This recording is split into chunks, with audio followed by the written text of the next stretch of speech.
Hello, Aristo. Good morning, Ron. Once again, here we are. Yes, How are and how you? are you on your afternoon? Oh, I'm still getting over the slight cold, but it's very, very mild. Just to notify our listeners that this may not be a perfect delivery, but I will do my best. Okay, well, I'm sure you will, and pretty much going to let you take it away and go with it.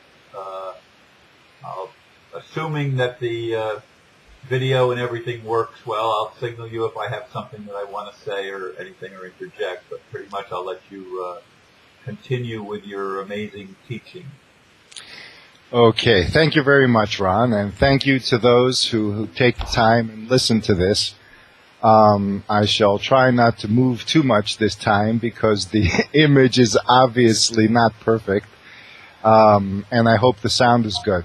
There's many things I wanted to address today, and this is not, I've thought about it, but my thoughts aren't very organized, so this is another off-the-cuff presentation. I just listened to at least most of your interview with Eva Moore, and I enjoyed it in the sense that it's very refreshing to see blatant honesty, in the sense that there's no doubt. You know, many times there's honesty, even with me, you know, with the complexity of the topic, there may be doubt as per, you know, where's this guy coming from? Whenever I express an example to make a point and it's a little controversial, I might seem a little insensitive, but your discussion with Eva was basically one that did not need to walk on eggshells. I mean, the topic I described, basically, it's sometimes personal and intimate in many areas, but I cannot be okay with myself if I walk on eggshells. So, and I'm saying that because I actually scanned my YouTube mail, the private one, and saw some disagreements with people with some of the things I said. For example, the issue of love being conditional versus love being unconditional. This is one of those, I believe it's one of those conditionings that people get very dissonant because they idealize something and they feel that if they don't stick to that ideal in a certain structured manner with their intellect, then it's going to collapse. But one of the things is that if you're very, very defensive about something, it means that it usually resides in your intellect. It hasn't gotten deeper. When it goes deeper, there are foundations set, and it becomes organically alive. Your principle, your ideal, what you believe in becomes a part of you and you, an expression of yourself.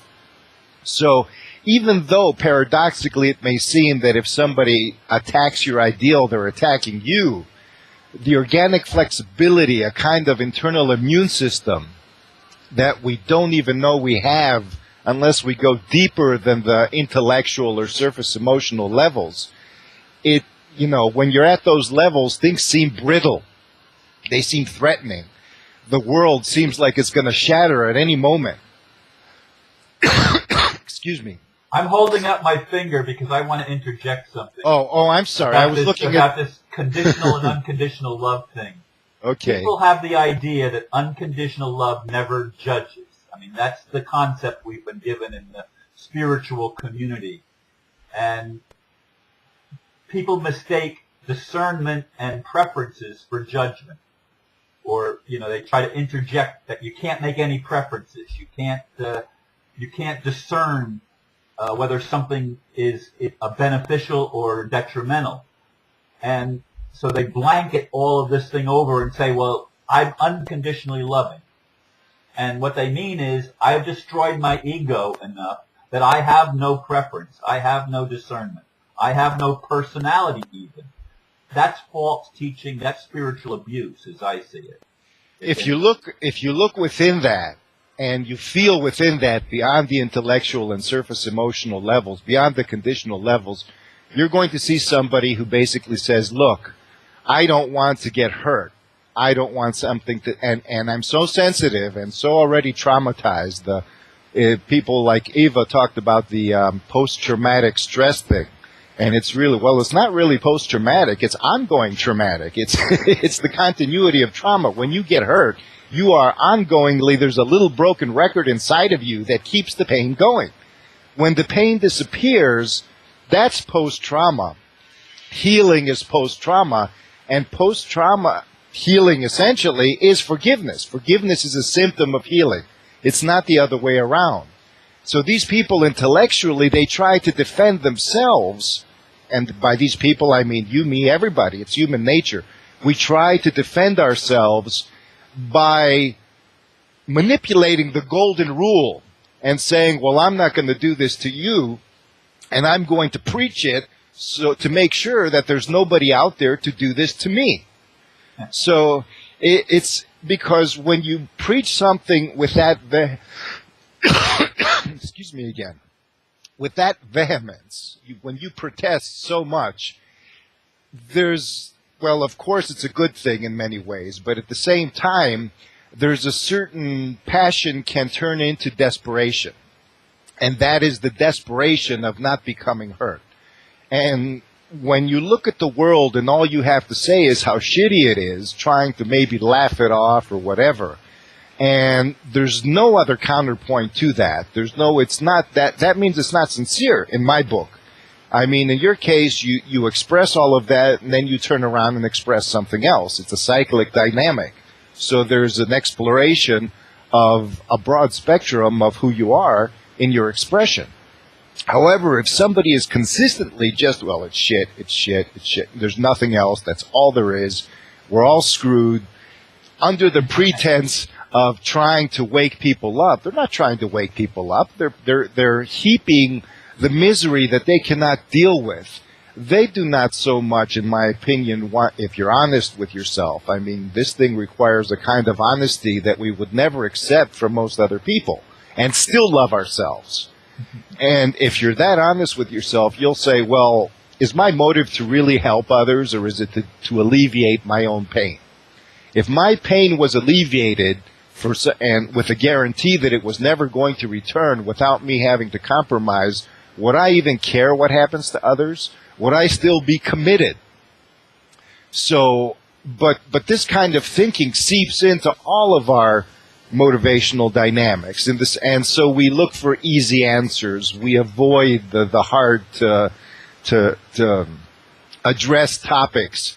We avoid the confusion. We avoid the paradox, and there's no way we can move forward unless we address precisely those parts of ourselves and those parts of our lives that freak us out, where no solutions are apparent.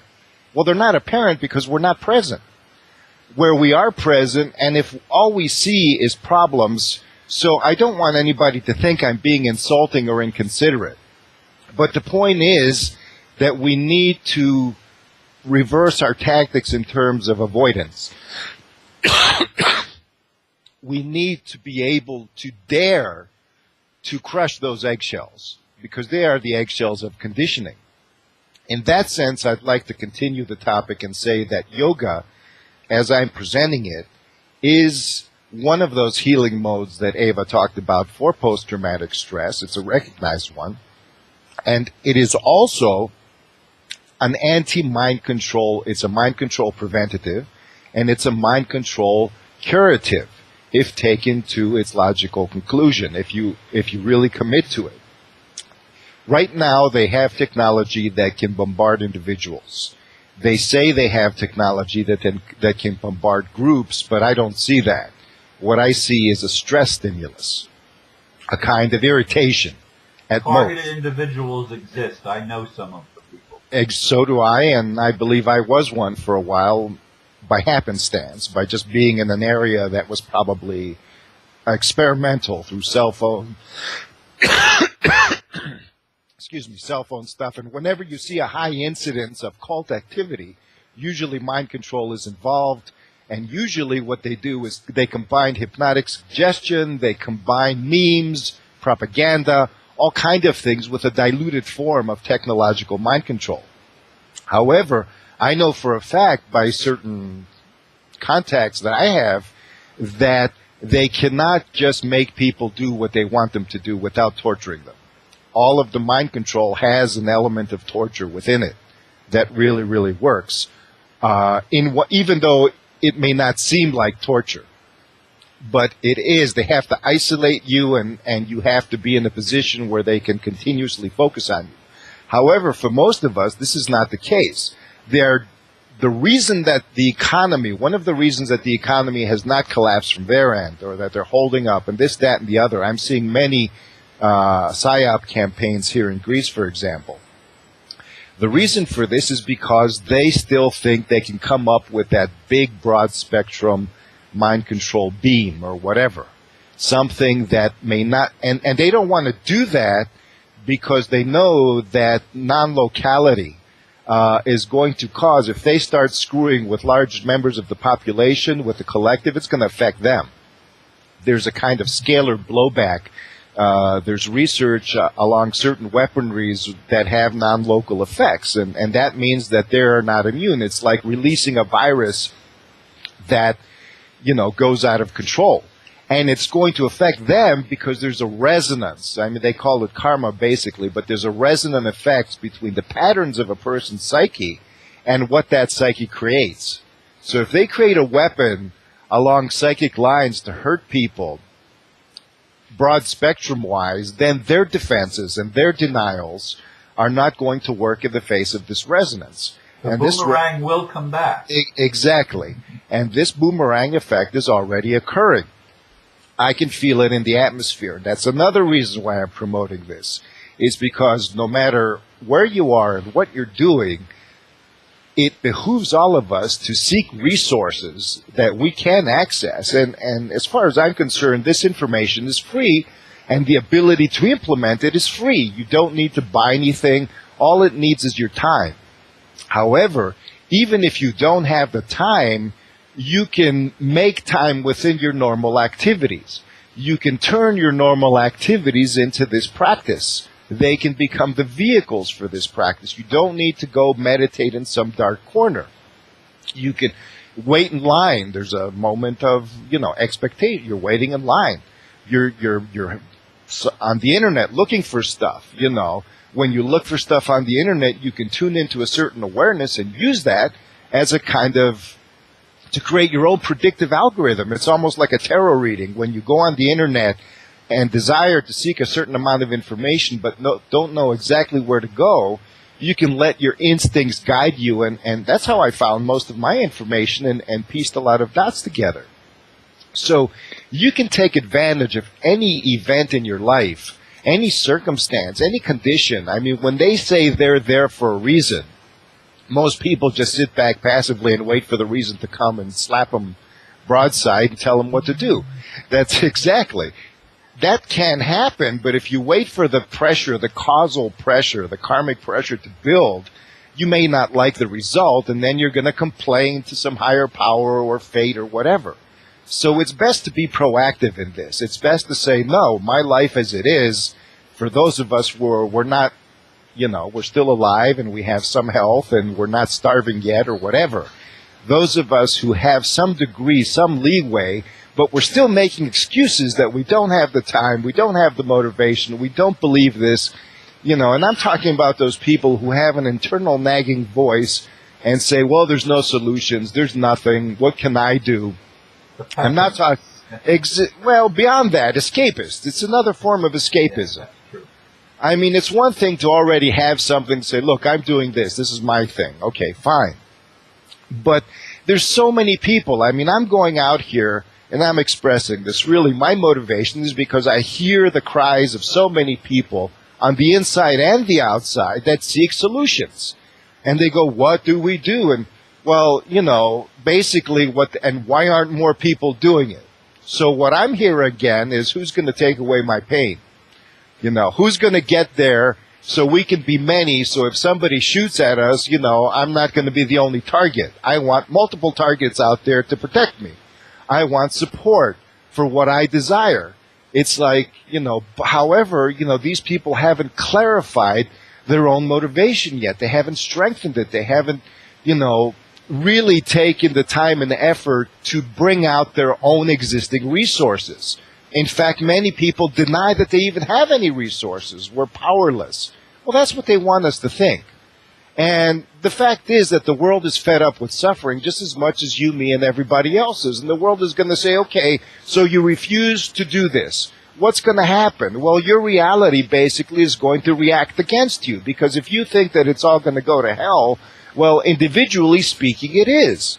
This is not a threat to people, but it's basically an inclination that if you do want things to get better, and if you don't see any solution, then if there is something out there that says, look, man, you have resources, and if you have resources, they can guide you. You spoke of it yourself, the guidance factor.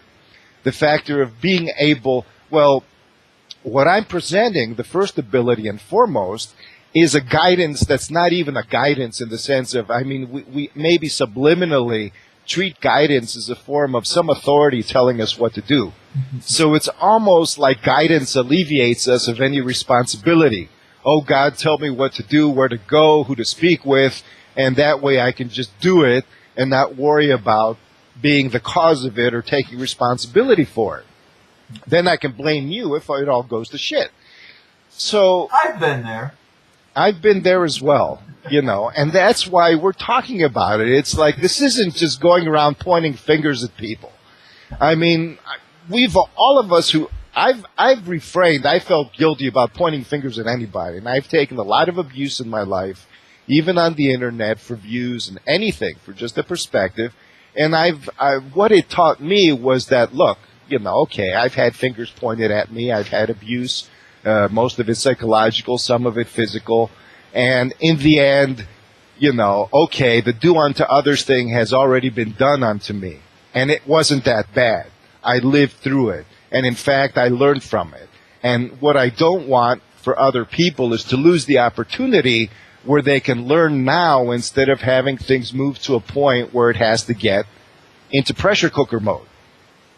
So sometimes it needs to. In your case with the, cops coming at your door and all of that, that was a kind of wake-up call, but not at the intellectual level. It was a wake-up call of, oh, this is how it feels, at the visceral, physical, right here. So knowing that this is how it feels and this only scratches the surface, I've noticed that your whole delivery changed and became more intense, more committed, in the sense of actually, the spiritual trappings. You became more aware of the New Age stuff that was actually saying, look, if this is escapist, then the pressure cooker is going to build and we're all going to have experiences like this.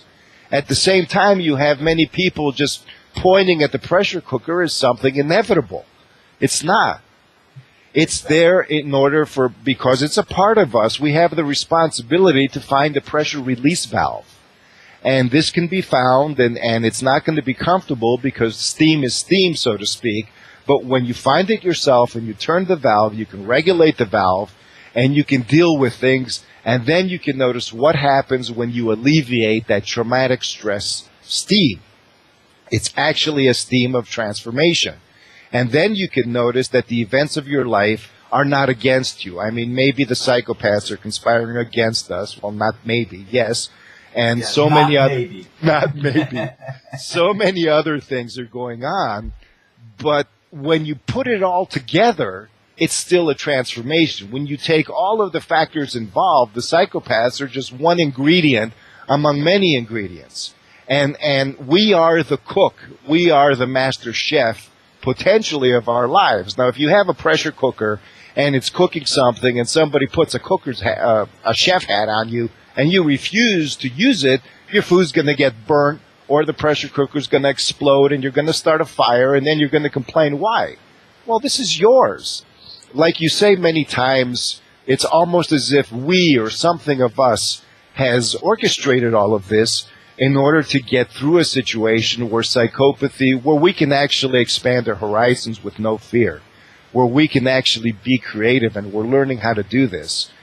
Unfortunately, this is very hard to communicate, and what I say is that it's a sacred act of communicating such a thing in the face of the realities of suffering going on. This is where compassion comes in. We tend to don't want to experience the realities, the pain, and yet we want to communicate this, so it has to be one or the other.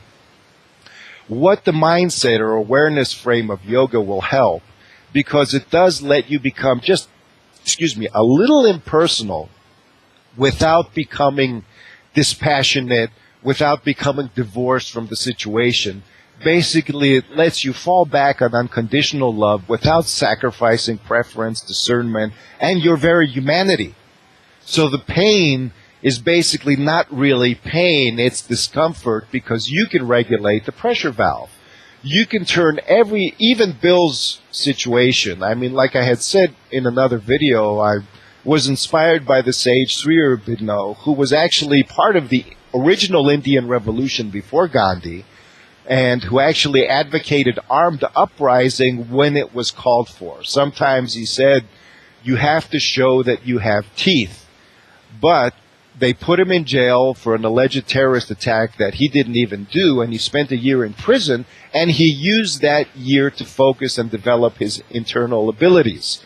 And he actually made so much progress that by the time the court case came up, the judge only saw some kind of divine being in front of him. Literally, the judge said, I can't, this guy's too, those eyes, there's no way I can call this person a criminal. There must have, even though the judge was set up to screw the guy and put him in for life. It was almost like the judge was all of a sudden afraid for his own soul state. Was saying that if I condemn this person, then what's going to happen to me? I believe something similar happened in your case along certain lines. The judge had a certain turn of heart. You were honest, and that was just being honest with the guy, just being sincere, opening your heart. So when you and Eva talk, it was obvious that there was a heart opening there. It wasn't the new age, love this, love that. I kind of get irritated when I hear the word love too much. Stop talking, start doing. But when you talked about all these topics, and yet there was an unconditional lovingness shining through without it having to be said. I think that's why men sometimes, there's this stereotype, they don't like to say I love you and all of this and that. It's almost like for a man, the emotion is, verbalizing it in that sense is too intimate an act. It's too sacred in some sense, and they want that sacredness to be recognized by their partners. And I'm talking about the stereotype. I'm not saying all men and women are like that, but it's the stereotype. So if anybody is within that stereotype, basically let that recognition be that men are a lot more appreciative of the value and power of love than may seem because of the reluctance to voice it. That said, let me get into some technical stuff before our time runs out. Essentially, if you get into remember from the previous videos, and, probably by next week I'm going to have a certain text available, some stuff written up in order to help people so they don't have to go through the material again. However, if you get into the sensory stuff, the 5 senses become a gateway into the state of awareness that people call enlightenment. And this is the first step in a long series of steps. Once you attain that state, you will be able to open up to guidance much easier, and it will become much more natural than in your normal state of awareness. I'm not going to repeat what I said about the senses, but as they come together and you feel the awareness frame where all the senses basically, they are your own sense of being, then you reach the state of being aware of what yogis call the awareness field. Chitta is in Sanskrit. But the field of awareness is also identical to our reality frame. Our frame of reality is our field of awareness. They're indistinguishable.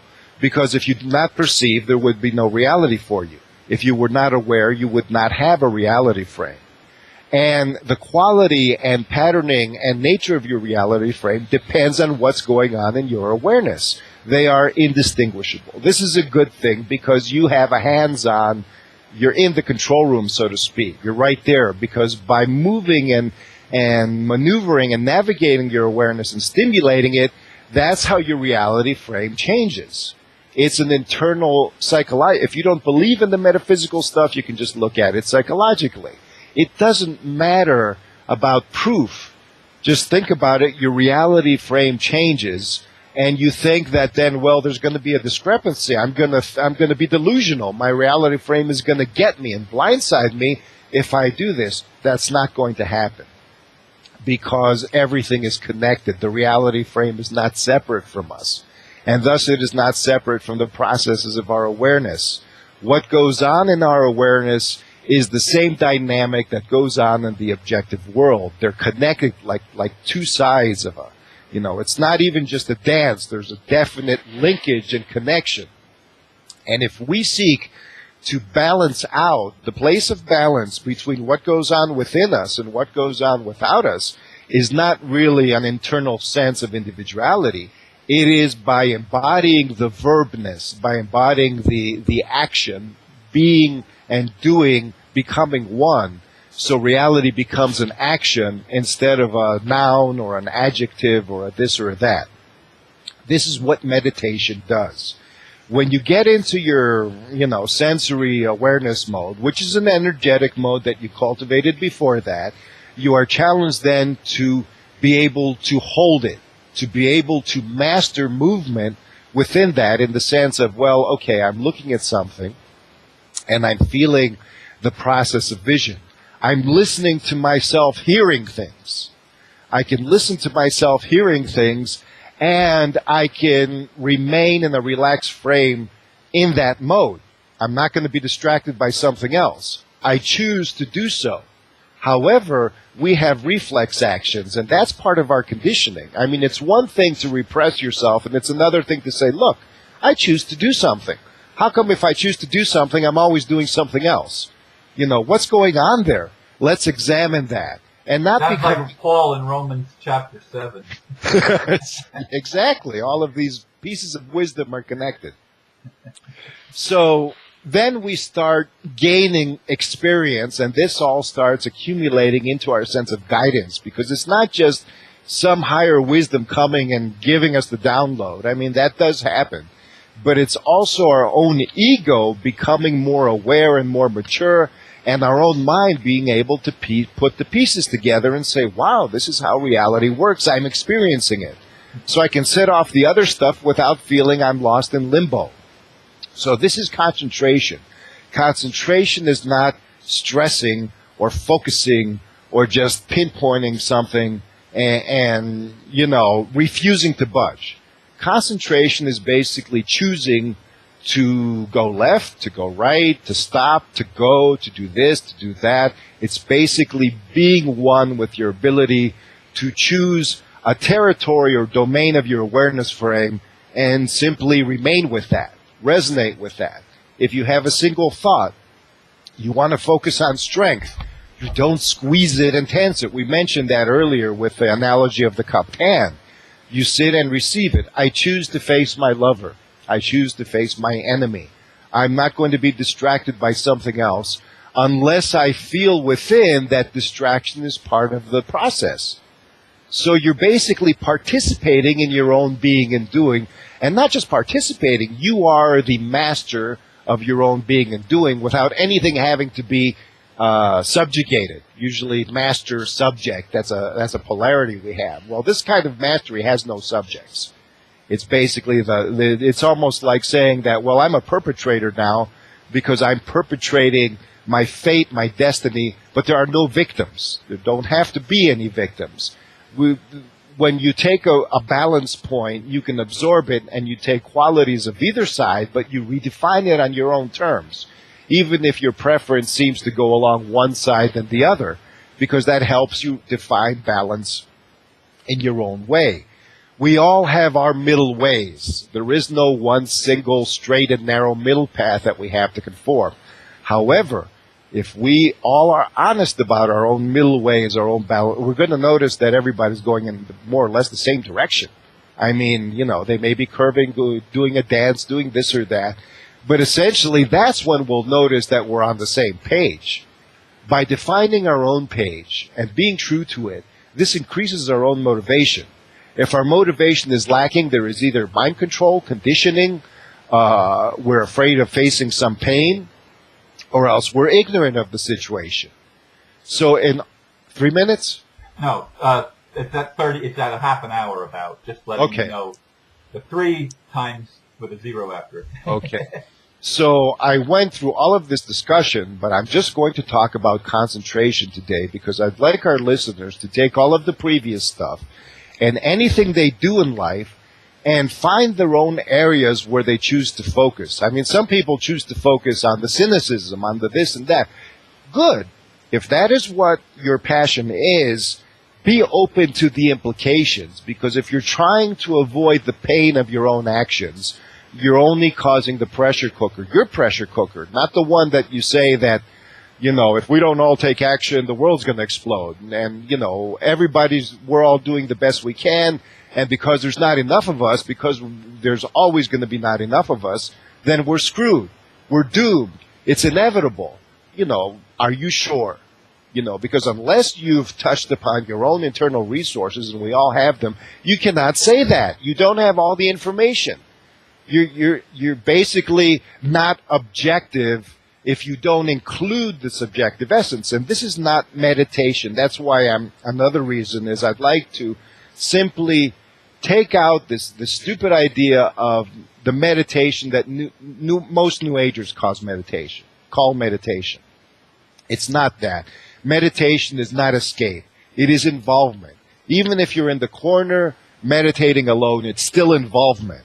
And you will get to know that when you do that. So in our next talk, I'm going to get into what exactly meditation is, so we can take all these prior steps and culminate them in that, so we can integrate them, and then we can get into what the hell enlightenment is, and then we can see how we can start triggering abilities with all of that. So that's what I have to say today. Thank you once again for listening. Thank you, Aristo. Namaste. Namaste. Thank you. Have a great day. Hope you feel better by next week. And